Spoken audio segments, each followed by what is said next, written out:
All right, people. This is going to be probably our third session for the day. This is C. This is going to be politics on the hard tip. And you mentioned Bill Clinton. I wanted to talk about the 2020 election in a little bit. And I've been listening to different folks, and I wanted to talk about Kamala Harris. Okay. All right. And in the vein of Bill Clinton and the Democratic Party, I'd also like to talk about Andrew Yang.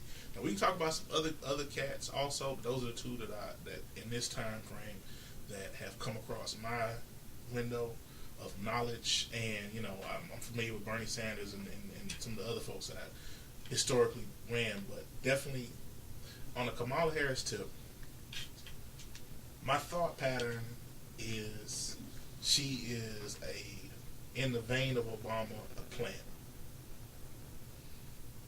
Okay, I'm gonna let you elaborate on that. Okay, so you got a lady who is I think she's a one-time senator, and she is of some ethnic brownness, ambiguously brown.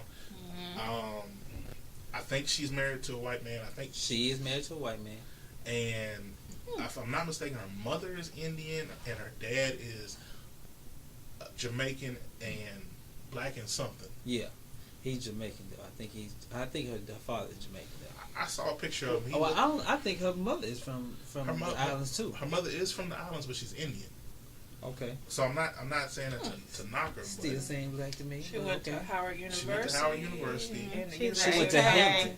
No, she went to Howard. She went to Howard. She's an AK. Okay. At the University of California. Yeah. Okay. So all right, I was one of my online buddies was talking about her good and well before she was actually running for president. So I was familiar with her before then, but I looked into her history as a prosecutor. Okay. And she wasn't for us. All right. So you saying that she's of Jamaican Indian ancestry. She wasn't for us, right? I mean, to me, Kamala Harris was doing her job. Well, I mean, if she around here prosecuting people for doing crimes or whatever situation, she's a prosecutor. She's doing her job, no matter if it's black, white, or whoever come in front of her. Her job is to prosecute these people to the full extent of the law. That's the problem that I had, and the full extent of the law. I agree and understand with that, but remember that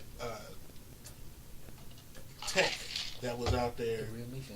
She was doing some dirt. She was basically making people's cases come up the way for the state because she wasn't running the test legitimately. She was just basically making you guilty. And they had proved that she was doing dirt. This CSI person. I don't know the lady's name. I think she was a Chinese lady.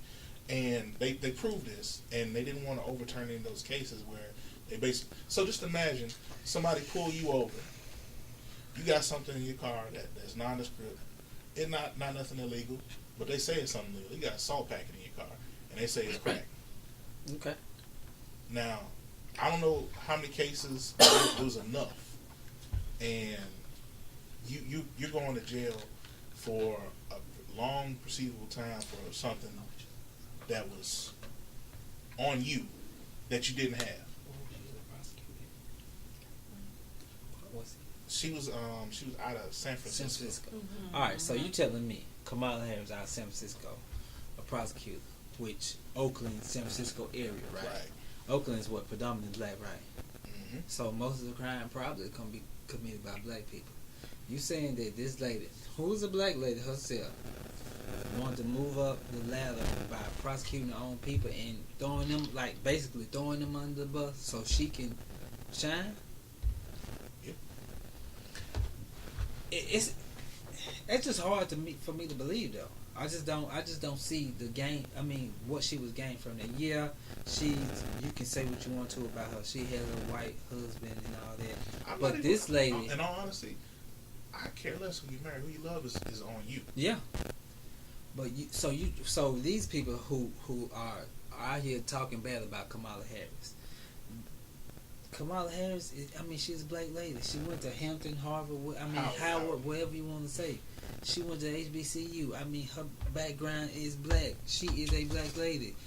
the area she prosecuted in was I would in say Oakland. she's a brown lady, but that's brown, black. Hey, we all the same. I mean, it's just crazy how when we have somebody coming up trying to run for office, trying to do good, we as a whole, we attack ourselves so much. And this is where I want to go to the Bill Clinton thing. Yeah. Okay, so you mentioned Bill Clinton. Mm-hmm. All right, so Bill Clinton passed a lot of stuff that affected us in a tangible way. That was not necessarily the best for black folks in America. It was not. Okay. Why did he get a pass? He been called the first black president, all that kind of stuff, right? Yeah, he was called the first black president. All right. We had President Obama. Aside from, was it My Brother's Keeper? And what was the other thing that he did that might have affected black folks? Because that didn't really take off too much. My Father's Dreams. No, that was his book. Oh. Dreams of My Father. What thing did we get from President Obama as black folks in America that affected us in a aside from the optics? You know, I love the optics of seeing the black family in the White House. Love it. Mm-hmm. But aside from the optics of it, what did black America get? And I'm asking this in the frame of Obamacare. That one just, I guess. I mean, really and truly, and I said Obamacare, but Obamacare helped out more people than just black people. Okay. Yeah, it did. But I'm saying, matter of fact, Obamacare helped more white people probably than black people because it's more of it.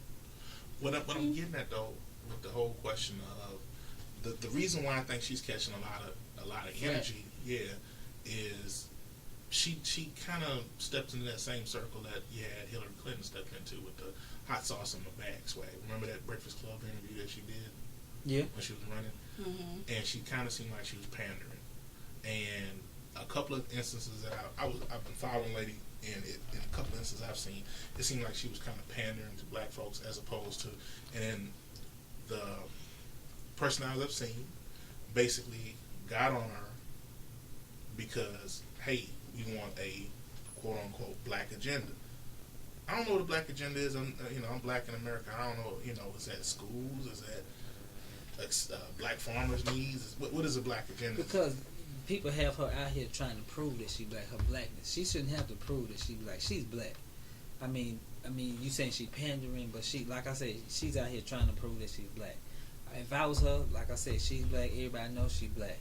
So, so I just don't understand it. Just state what issues, whatever you're running on, and run your campaign. All this other stuff, just run it. Don't worry about it. Okay, so that brings me to the other cat that I was looking at, Mr. Andrew Yang. Yeah. Okay, now we were talking about in the previous segment the disruptive technology that are coming, and this guy is talking about universal basic income. Now, basically, what a universal basic income is a guaranteed amount that you are given as a citizen of the country to help you in living in that country. So he's talking about like $1,000 a month, for everybody, every citizen that's in the country. And I think Alaska is one of the states in the union that has a kind of a universal basic income. Like if you live in Alaska, you get I think it's $7,000 a year from an oil dividend. It's a nice little check, but it's not enough to make you living. Yeah, it's just a peck on the cheek. So you saying $1,000 in addition to what you're making, or just $1,000 a month? $1,000 period. No matter if you're a citizen over the age of 18. And the reason why I'm sound like communist taxes to me. Well, think about the disruptive technology we talked about. If you got a population where 60 million people are unemployed, that were employed because of change in technology, would you not need a peck on the cheek to say, hey, don't go out and rob and steal and kill? It goes some. I'm just gonna give $1,000 money and you can make it off that. No. It's an aid. Okay. Now, in all honesty, so that's what I'm saying. Is this gonna be an extra $1,000 or this is $1,000 you make? So it don't matter. Like every person every citizen in it gets an extra $1,000 on top of what they make. Correct. Mm-hmm. And the way that he explained it, make it 3 and I'll vote for you. Make it 3. the way he explained though was it's going to do away with the welfare and the other aid that people are getting. Okay.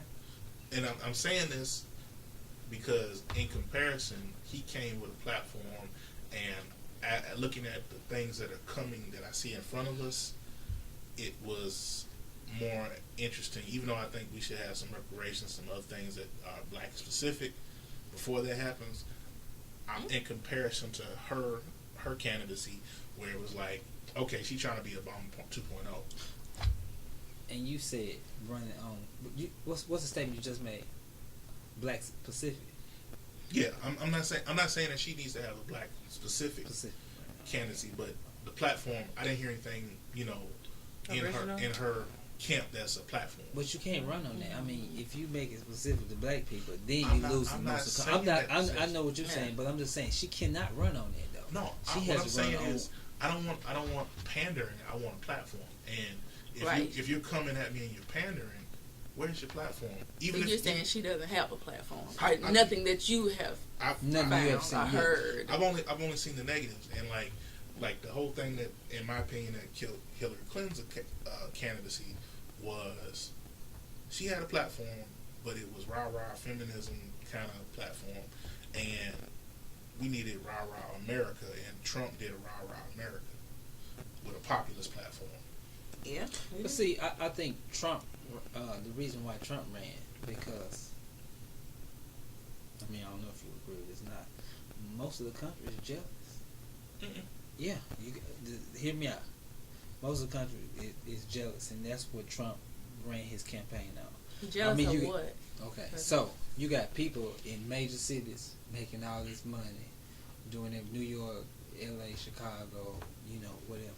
So you got middle America who watching these people who they're not making the money, but they go and see, even if they visit these cities or not, but they watching TV and seeing all these people making this money and how such a good a life it is in New York and how such good a life it is in Miami and Chicago and all that. But you live in the middle of America, which you don't have that type of lifestyle. Trump, his whole campaign was kind of telling them you can have that lifestyle too if you vote for me.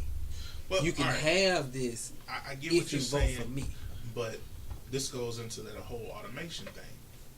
The jobs that people were doing, minors. Well, not just more than minors, but we'll come back to them. Mm-hmm. The jobs that people were doing in these factories had been automated down. It's not that we're not producing stuff anymore. It's not that we don't have factories. But if you have a factory like, I'm going to go overseas for this example, Foxconn. Foxconn fired, I think, 450,000 of their factory workers in China because the iPhone, whatever, I remember that. Yeah, I remember that. Went from manual construction with Chinese workers to an automated process where they didn't need those 450,000 Chinese people anymore. So they can bring that iPhone factory back to the United States, technically. And that, if you really think about it and you got a new process or a better way of doing it, that phone that was manufactured with those 450,000 Chinese folks now can be done with 100 Chinese. So why won't they though? They do. They did. They fired them. But did they bring the company back to the United States? That was part of what the whole bluster about them trying to come back to the States was for, to a certain extent, in my opinion. I don't know if they actually brought jobs back, but you went from 450,000 people to a few hundred. Let's imagine if you have a factory, you got 150 technicians that you're going to pay a decent wage anyway because of what they're doing. Okay, but you have 450,000 semi-skilled workers. I'm not diminishing what they're doing. They're doing more technical stuff than I know how to do, doing that soldering and putting stuff together. But you're in Middle America. Going to your example, you're working at Carrier or whatever. The job that you're doing went from 25 people online to a robot. Now, we've already discussed that the robot, after it's paid for, whether it's a $250,000 or $50,000, whatever, Straight profit after that first year of running. That's right. Okay, you got a technician that goes in and makes sure things aren't out of alignment and blah blah blah. And with some of this new stuff, it's going to be self-learning, so it's going to be able to correct itself. So, all right. So we talking about like Trump and how he won office. I'm out of work. I've lost my job. I'm in flyover country.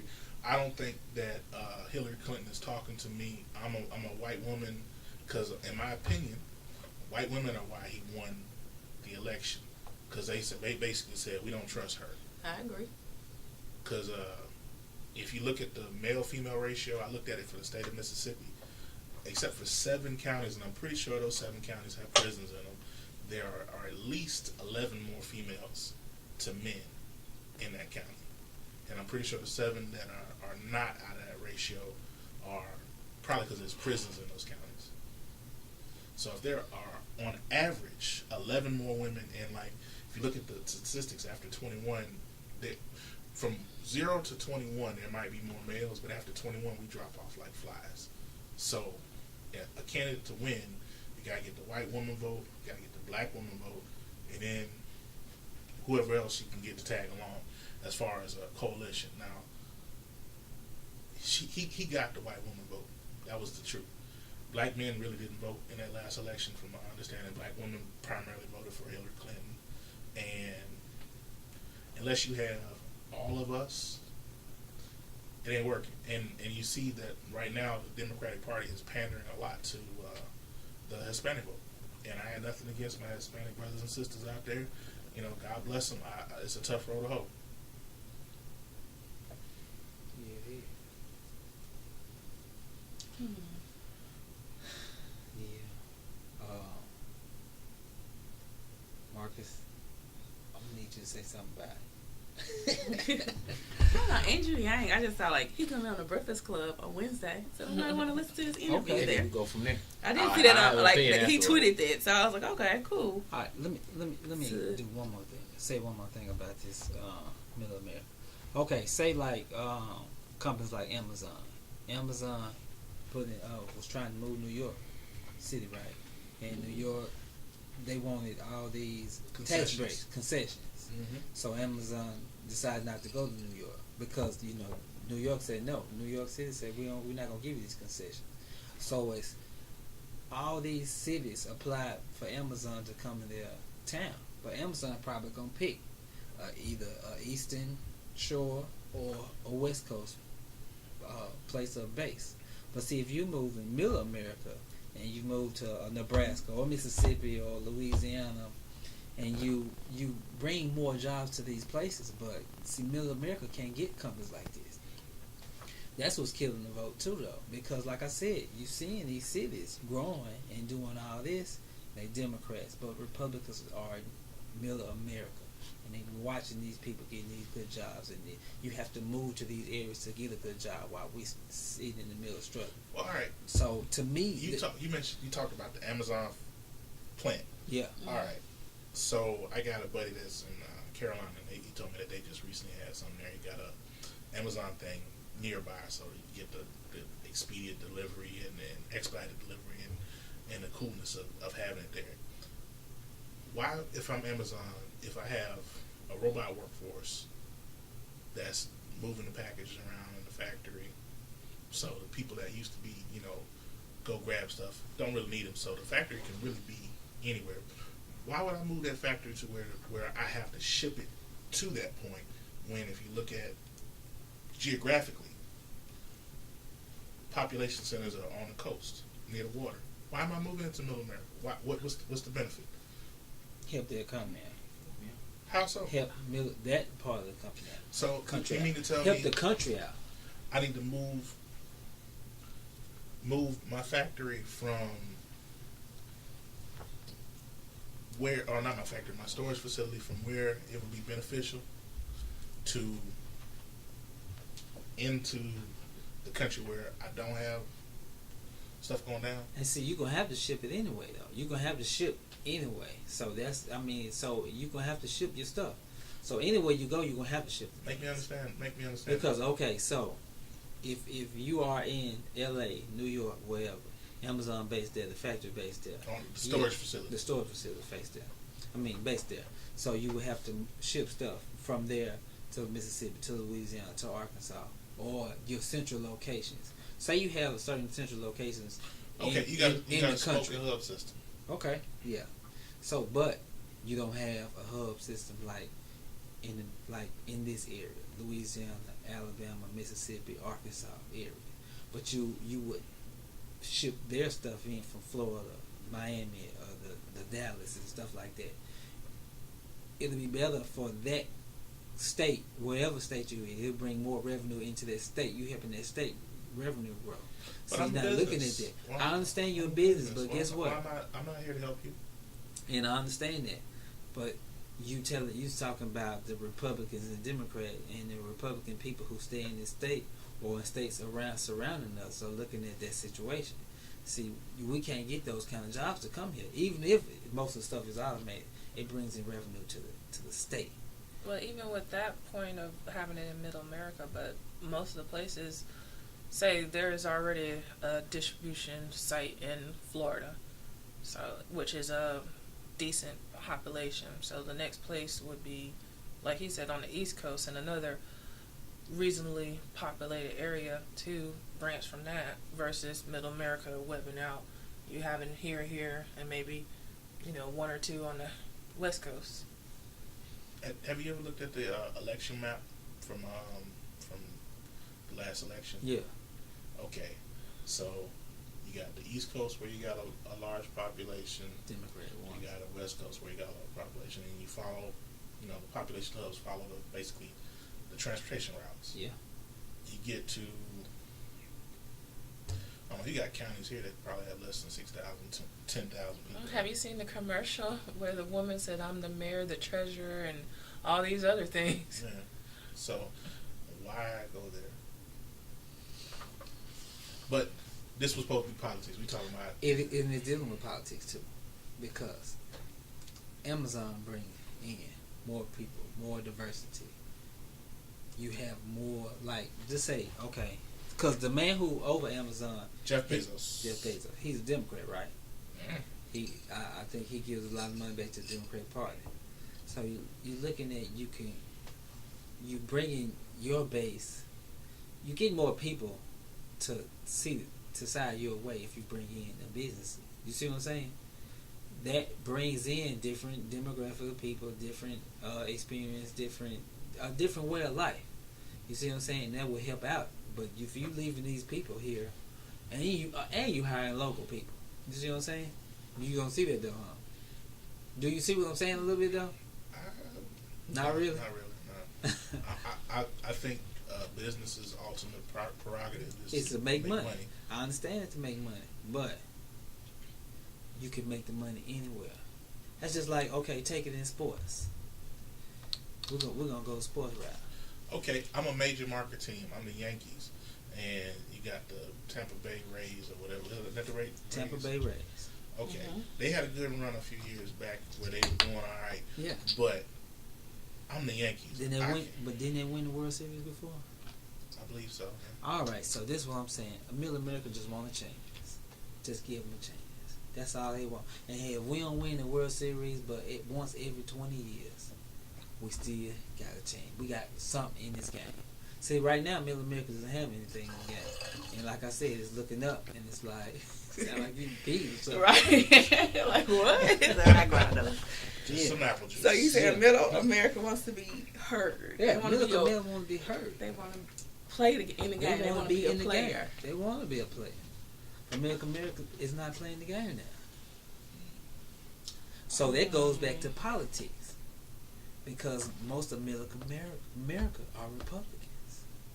Okay, so going back to patient 1, patient 2, Kamala Harris. I'm pandering. I ain't talked about too much, and Chinese guy who probably got a snowball's chance in Tartarus, but hell. Yeah, platform. Yeah, he got a platform. He got a platform though. Because Camilla, my whole thing with that is they, like you said, they playing like the popularity contest. Oh, Right. she's black. She went to HBCU. I mean, she's an AKA. We need to, support her. This and that. I'm like, what you gonna do? What you stand for? Because I got a soror. I got a line sister. I got a friend. I went to HBCU. What are you gonna do? And I think, like you had mentioned Obama earlier, I think Black America was like, he ain't do nothing for us. But then you have to realize he wasn't the president. He was the first black president of America. Not for just black people, right. Not just for black Americans. All right. But let's take one step back. Was President Obama really a black American? Yeah. No, his dad was Kenyan and his mama was white. So hey. I'm just saying, if you think about it in terms of his white black, he black. His wife was a real black American, right? Yeah. But he was born in America. He was born in America. Michelle would give Barack Obama. Yeah. Michelle Obama would give the look of, I know this Negro didn't look. Like she gave him the real look. Like she from Chicago. That's right. She gave And you think she didn't have? I mean, like the pillow talk or whatever you want to say, want to call it. You don't think her ideas got put into his agenda? Right. You know that. And that's good. That's a power team. That's right. That's how. I mean, if you want to be honest. Because who was this? Who said that? Steve Harvey, of all people. Was it Steve Harvey? Yes, on his radio show in the morning. He was like, you can be a good man. You want to be a great man? Get you a wife. And I thought about that and I was like, and then of course they went back and forth on the radio show. And I thought about it. Well, because, I forgot, one of the co-hosts was like, oh, I'm a great man. He was like, no, you're a successful man. Yeah. He said, if you want to be a great man, get a wife. And then, I know everybody has their own meaning of marriage and things like that. BS that young guys do with their money that don't need to be done because we're out there hunting. Right. But I'm like you with Michelle, First Lady Michelle, her agenda went into his agenda. That's right. It was a team effort. I think there was a great power couple. So, but that's my opinion. But I love them. I love the First Family. That's my president. That's my favorite president. But that's just Trump my opinion. Now. No, he ain't. No, he ain't. So you like those people who were like, oh, Obama, y'all president? No, Obama is your president too. I used to tell them all the time, like, no, Obama. I mean, if somebody come check me and say Trump your president, at the end of the day, he is. I know white America right now, if they could switch out, they'd be like, all right, substitution. Right. Yeah. Can we take somebody else? Yeah. But hey, let me ask you something. Since we're talking about politics, and I mentioned it earlier, but we didn't really talk about it. And I know it's kind of we dealing with Kamala Harris and everything. Oh, what's her name? Is it Kamala? It's Kamala. I think it's Kamala. I know it's Kamala. Kamala Harris. So you saying she don't have a platform to run on, right? I really don't know. I haven't been exposed to it either. But I'm not gonna condemn her just because she was a prosecutor back in Oakland. She did her job or whatever, San Francisco, Oakland area. I feel what you're saying. Huh? But you gotta do your research on everybody. Of a different opinion. I think you can be a prosecutor and prosecute criminal action, because I got a lot of law enforcement friends that are police and sheriffs and deputies and all that kind of stuff because of what I used to do. And they're good people, they're solid. But you can be in law enforcement and be for your people. You don't have to be, okaying on a BS or doing stuff that if you it historically the lens is not in our favor. Okay. You got things that are not going to work for you. The optics are bad. If you got somebody that's in law enforcement that's doing dirt to lock you up, it's like a crooked cop that's planting drugs on somebody. Sure. You don't want, if you find out that there's a crooked cop that's doing dirt and it's been proven, don't fight to keep that crooked cop's conviction on somebody and keep somebody locked up. All right, so you say it's been proven, but where's her conviction then? Why is she not in jail since it's been proven? That's my question to the people that say it's been proven. What do you mean? That she did these things to make sure people got put in jail. Like what? No, the lady that I'm talking about, the lady that I'm talking about that was the crooked criminal investigator processor person. She did get locked up. Oh, yeah. So Kamala Harris didn't get locked up though. Kamala Harris wasn't the one that. Oh, so you talking about somebody else? See, I thought you were talking about Kamala Harris. Hear me out. Kamala Harris is the prosecutor. Yeah. If I'm the criminal investigator and I give you crooked information to get somebody locked up, and you find out as the prosecutor that this person gave me corrupt information, and I say, oh, I don't need to review these cases even though you got corrupt information, who's at fault at this point? I'm the prosecutor. I can say, hey, we need to redress these people's grievances. This is a bad thing for these men that are wrongfully convicted. So as a prosecutor, what if I didn't know though? And what if I went Explain along with the your point. information? So the information that was given to me, I went off of that. I didn't know that it was tainted or whatever you want to say. I've been presented the information Now you that know. says this is wrong, and you have to be given an opportunity. Do you go to fix back? it. Right. But no, do you go back to the past and right those wrongs? Because now you know that. I mean, but okay, she's not a prosecutor anymore. So how am I right my wrongs? Well, But what are we gonna do though? That happened while she was still in that spot. I'm not charging again. Yeah, I understand what you're saying, but I'm just saying, yeah, if you're gonna pander to folks, you gotta have like Clinton and Hillary Clinton and the whole super predator thing. Have you ever seen that quote? no. Okay, before she was running for anything back in the day, she said something about black folks or black men being super predators and basically lock them up, basically throw them under the jail kind of talk, because tough on crime.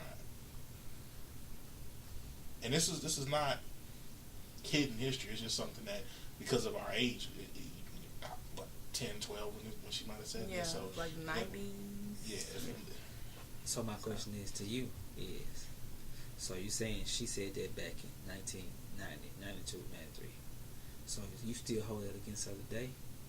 You don't think she could grow past If that? your policies But do you think she can reflect grow a past it? change, I can think you can grow past it. If your policies reflect a change. But if the policies that you fought for when you were the first lady, the policies that you fought for when you were a senator, the policies that you fought for when you were a secretary of state don't fall in line with the reality of a changed heart, no, I don't think you've changed enough. Now, I'm not saying, that I don't hold against it, because I hold grudges. I'm real I'm real petty. I'm petty Pendergrass, for real. I hold grudges for years. So, I mean, but I'm saying, I'm just throwing the question out to y'all. Do you think she could grow past it? Because me, the person do me, I feel like you do me wrong, we done for good. You writing them For out the life. book. Oh, we done. I'm with Albert. I think Forever. you can grow. Because I have grown. And I hope nobody ain't holding no grudge against me. Because, I mean, let's be honest. We probably all did some foul stuff to somebody. A lot of foul stuff. So, you want people to give you the chance that you have given yourself. Yeah. That you have grown, you have changed, you have matured, But you have become more wisdom. You can't expect it if you can't give it. The evolution has yet to be seen with this candidate, and Right. I'm just saying, apples and oranges. If you coming in the field and you're coming on the heels of kind of presentation as far as blacks in politics, Yeah. and it was it was a great optic, but for a lot of folks it was just like, he didn't do nothing for me. But And what I'm saying in that is, if you get that question that challenges you, you're not going to be able to deflect it. okay. All right.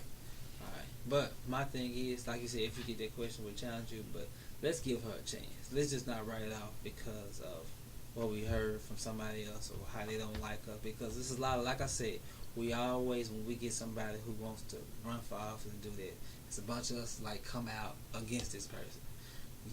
Out in the public against this person. Let's just give the lady a chance, though. I think people are giving her a chance, but like you said, you lot of have to people come not, with though. some substance for me. You Okay. can look pretty, okay, yeah. But what are you going to do? What is your platform? What do you stand on? And you have to answer those tough questions. Because, okay, I smoked this is some dope back in college. I listened to Tupac. I mean, that's the. Okay, I did too. But what I are you hope doing now? Like, with your life? Yeah, I hope she didn't say that for real, though. And she did. That's the pandering. And she did. That's the pander. Like they asked her about reparations, and then they asked Bernie Sanders at a city hall. And when he said deflect, that's what made me think about it, because I read that article. He kept deflecting, like he would not answer the question. And I forget whoever the And notice Bernie Sanders did. Yeah, Bernie Sanders kept deflecting an answer, and they brought up Elizabeth Warren, and they brought up someone else who actually answered that question. But he just wouldn't answer the question. We know Elizabeth Warren not gonna make it. But I'm saying, but my thing is, when people ask you those tough questions, you should have an answer for them. But in all honesty, the substance I've seen of Elizabeth Warren, I appreciate her on the substantive point of view. Now, the $5 Indian thing, I think is suspect. But the substance of her as an advocate for consumers, the substance of her as an advocate for citizens, is a lot stronger platform. Even if she don't win, looking at it, the optics of her is more in line with what a lot of people would aspire somebody to be going into that position would have. And it might be just an experience, or the fact that she's an older woman. I don't know how old they are in comparison to each other. She's 54. Okay. Elizabeth Warren? 50, no. Kamala Harris, 54. Kamala Harris. How old is Elizabeth Warren? I didn't know her. She older than that. You're supposed to be a fact check. My bad. No, I was just saying. I checked out for a moment. Yeah. She is 69. 69. Yeah, so that's not a huge jump, but it's a jump. Yeah, but there's so many candidates running on the Democratic side. Though. Well, they're gonna have to come with their A game. It's like Right. 20 people, so the maybe. top person gonna have to, I mean, assuming that they don't impeach Yeah. Trump, he Right. might be back again. Because we think about the 2016 election, they had a whole bunch of Republicans. Yeah, they did. And they start falling off, and then who was we left with? I have a question though. Since you said impeach Trump, what do you think about the impeachment of Trump? Do you think we're gonna get to that? Well, even if they impeach him, that doesn't mean he has to step down. It depends on if it's some legalese behind it, but yes, you're kind of right. Because I mean, then they impeached Clinton, but Yeah. I mean they impeached him over a blowjob. Okay, they got Trump because he gave Stormy Daniels some shut up money And the on the R. Kelly deal. tip. And the collusion with Russia. What collusion? I'm just saying they talking about the collusion. We don't know yet. I'm a businessman. I do hotels and businesses for my profession. I don't think I'm gonna win the presidency, so I'm doing my business as usual. I'm not saying it's a good look. I think the nuclear secrets to Iran and all that kind of stuff is a little bit bigger. Not Iran, the Arabs. I don't even know what country it was, but I heard something loosely about that. Yeah. But it's been a great podcast, and we're going to say thank you for listening to us. This has been Unpopular Opinion 601. This is the C session, and I'm going to give everybody a chance to say their closing thoughts, and we're going to get up out of here and get some dinner. My closing thoughts is I'm pro Jackson. 601, baby. Just to lighten the mood, but I mean, my closing thoughts is thank everyone for coming back out again. Appreciate it. See y'all soon.